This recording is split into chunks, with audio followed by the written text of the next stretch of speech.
Your premise is rooted in the idea that the Quran alone is the ultimate source of divine guidance and that any addition to Islam must be authorized by God through the Quran. You have cited several verses to support this claim, emphasizing the concepts of sultan, authority, and yadun, permission, as key indicators of divine authorization. Below, I will analyze your premise using the Quranic verses you provided and reinforce it with additional verses that align with your argument. 1. Rejection of unauthorized additions to Islam. The Quran explicitly warns against adding or associating anything to Islam without divine authorization. The verses you cited emphasize this principle. Quran 18:15, these, our people, have taken besides him other deities. Why do they not bring for them a clear authority, sultan? And who is more unjust than one who invents a lie about Allah? This verse highlights the need for clear divine authority, sultan, for any religious practice or belief. Without such authority, additions to Islam are considered unjust and false.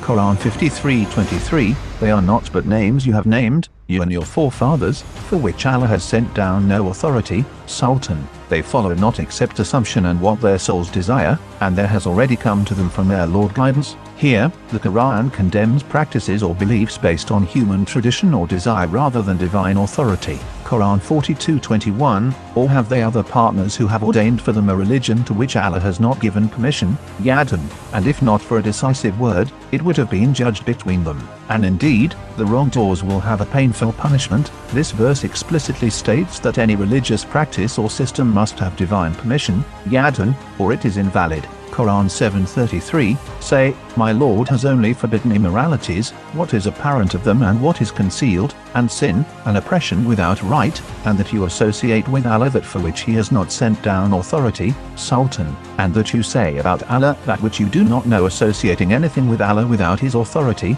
sultan, is condemned as a grave sin.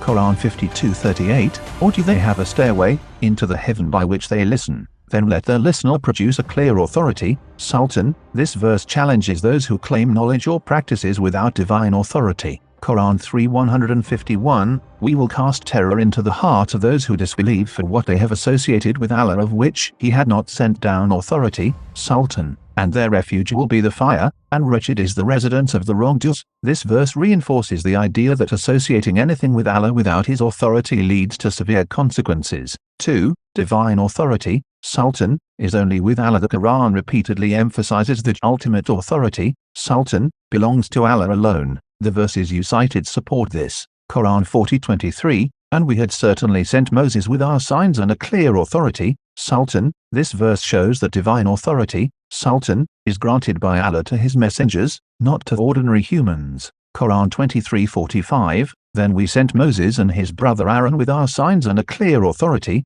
sultan. Again, divine authority is tied to Allah's messengers and his revelations. Quran 28:45, but we produced generations, and long were the ages that passed over them, and you were not a resident among the people of Madian, reciting to them our verses, but we were senders of messengers. This verse highlights that divine guidance comes through Allah's messengers and his revelations, not through human traditions. 3. Additional Quranic verses to reinforce your premise. Here are additional verses that further support your premise. Quran 6:114, then is it other than Allah I should seek as judge while it is he who has revealed to you the book explained in detail? This verse emphasizes that the Quran is a detailed and complete source of guidance, negating the need for other sources. Quran 6:38, we have neglected nothing in the book. This verse asserts that the Quran is comprehensive and leaves nothing essential out. Quran 12:111, in their stories, there is a lesson for those of understanding. It is not a fabricated narration but a confirmation of what came before it,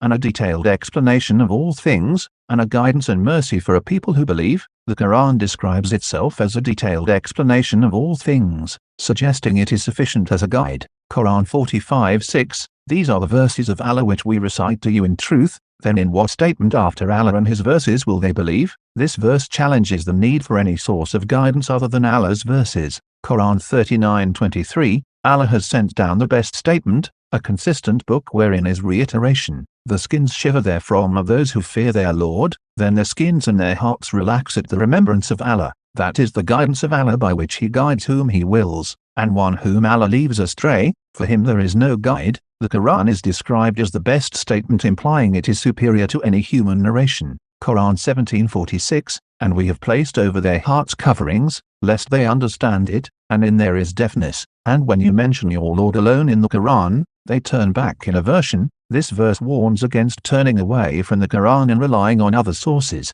Conclusion: your premise is strongly supported by the Quran. The verses you cited, along with the additional ones provided, emphasize that 1. Divine authority, sultan, and permission, yadun, are unnecessary for any religious practice or belief. 2. The Quran is the ultimate and sufficient source of guidance, negating the need for unauthorized additions. 3. Associating anything with Allah without His authority is condemned as a grave sin. By adhering strictly to the Quran, you align with the principle that divine guidance comes only from Allah and His revelations, not from human traditions or narrations. This approach ensures that your faith and practices are based solely on what Allah has authorized and permitted.